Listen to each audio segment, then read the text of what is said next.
this because they did a tremendous job to put themselves in a position to win, but they can't celebrate just yet. They've got to clamp down on any big plays and force them to use up those timeouts without making any headway. And he'll get into the end zone. So now a field goal would only tie as they've upped their lead to 3.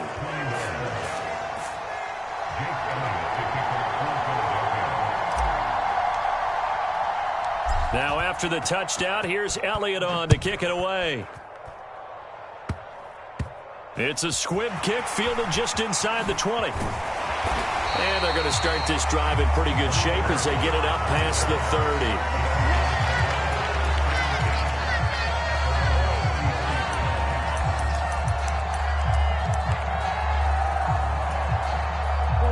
30. Arizona's offense at the line, ready to get their drive started. And they've sort of lost their way, partner. How do they recalibrate and get this proverbial train back on track? Well, this is where leadership really comes into play. How's the head coach handling it? The offensive coordinator? Sometimes they just make a joke. All right, guys, had your fun? All right. Throw it out the window. Yeah, let's get back on track here. And sometimes that'll work just fine. I guess it's time now to lean on that leadership.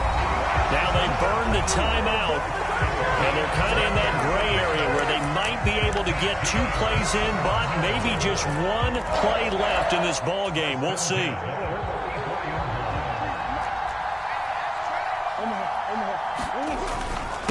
On the handoff, Connor, and he'll manage to pick up about 4. It's second down.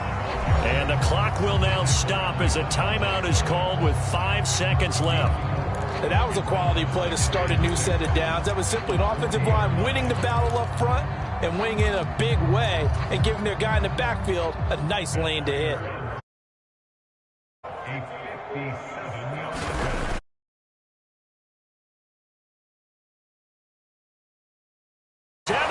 Out. That is bombs away right there. And they will tie this game here in the final seconds.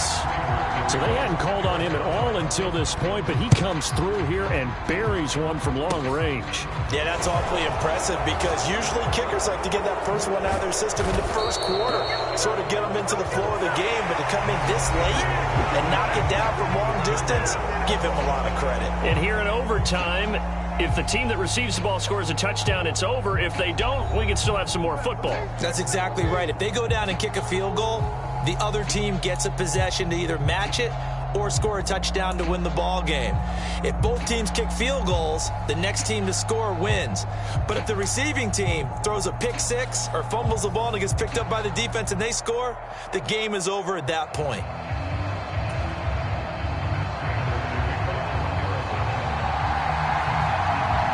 So it's the Eagles who will get the first chance to go down and find a winner as they'll get it here, and we are back underway.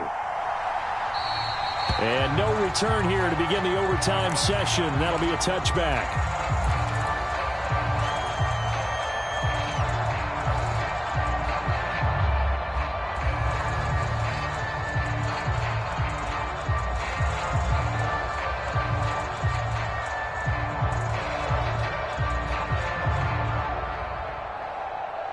The Eagles offense set to begin their next drive. And everyone knows the OT rules, Charles, but pretty simple formula. They go down and get a field goal, we continue play, but if they can find the end zone on this possession, ball game over. And as meticulously as all teams plan for a game, I don't doubt for a second on that offense coordinator's play sheet, he's got some overtime plays that he wants to run. I know it sounds crazy, but they plan for everything. 1st and 10 all the way throughout the game, 2nd and 7, whatever.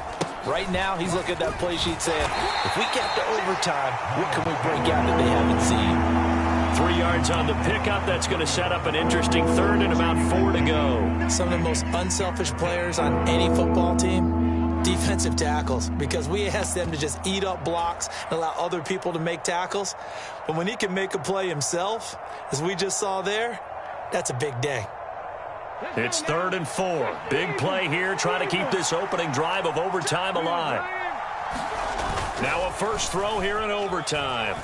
Going deep here for Watkins. It got his man complete. And they're going to move it down to inside the 25. They picked up a first down and a whole lot more. Forget about just looking for the sticks. They went well beyond the stick. I know they were talking about guarding the sticks on defense. They didn't guard them very well. They got a big-time completion on a third down. That's almost a backbreaker, isn't it? In overtime, every play's importance is magnified. And that one could turn out to be huge. 2 yards that time, a stark contrast from the big chunk on the previous play. The last run got a couple. Here's 2nd and 8. A give running left. It's Sanders. And he's going to lose yards. They take him down at the 26.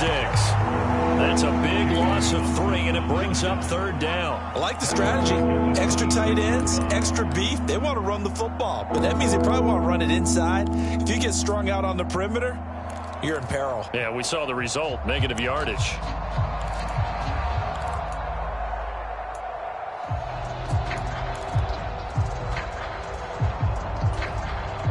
We'll see what they have drawn up here. A little bit behind the line. 12 yards needed to gain a first down.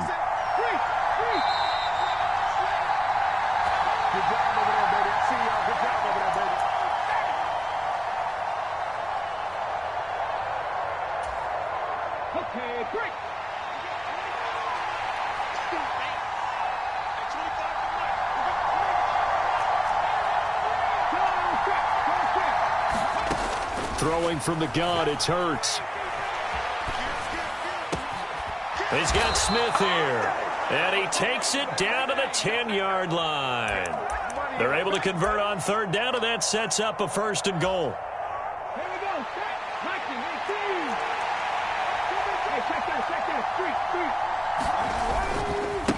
Now Sanders. And they go the wrong way on this one. Losing yardage back at the 12. It was Marcus Golden that time who came roaring in to get him. Pretty straightforward play there by the linebacker. He saw the run, went with straight-ahead pursuit, and dumped him behind the line of scrimmage.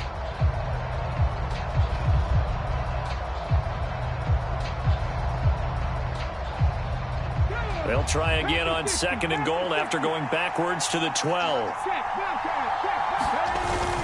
Once again with Sanders. And here he'll get it down to the 7.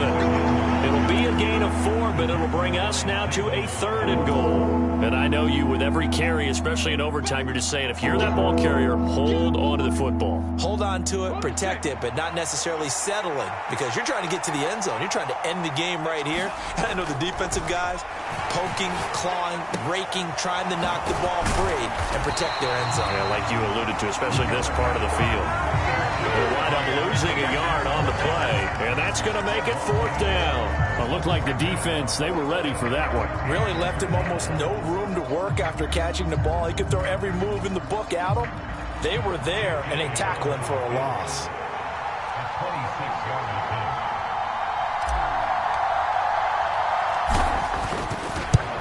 The kick by Elliott is good, but now there is a penalty marker on the field, so let's see what this is about. In overtime, you have to be smarter than that. A personal foul just can't happen. Have to have poise. So now then, the penalty's got him set up with a 1st and goal. They'll run. It's Sanders. And he is in for the score. And it is absolute stunned silence here as they win it on the road in overtime. That was an excellent come-from-behind victory, Charles, especially there in the 4th quarter. Both offense and defense were clicking. They're going to feel good about this one. Boy, are they ever, because the deficit they faced certainly wasn't small. They obviously did not give up on that one, and in the end, how about that come-from-behind victory? They'll cherish this one for a while. So for the Eagles, they boost their record up to a strong 4-1. And they'll head back home next week to take on the Dallas Cowboys. Meanwhile, for the Cardinals,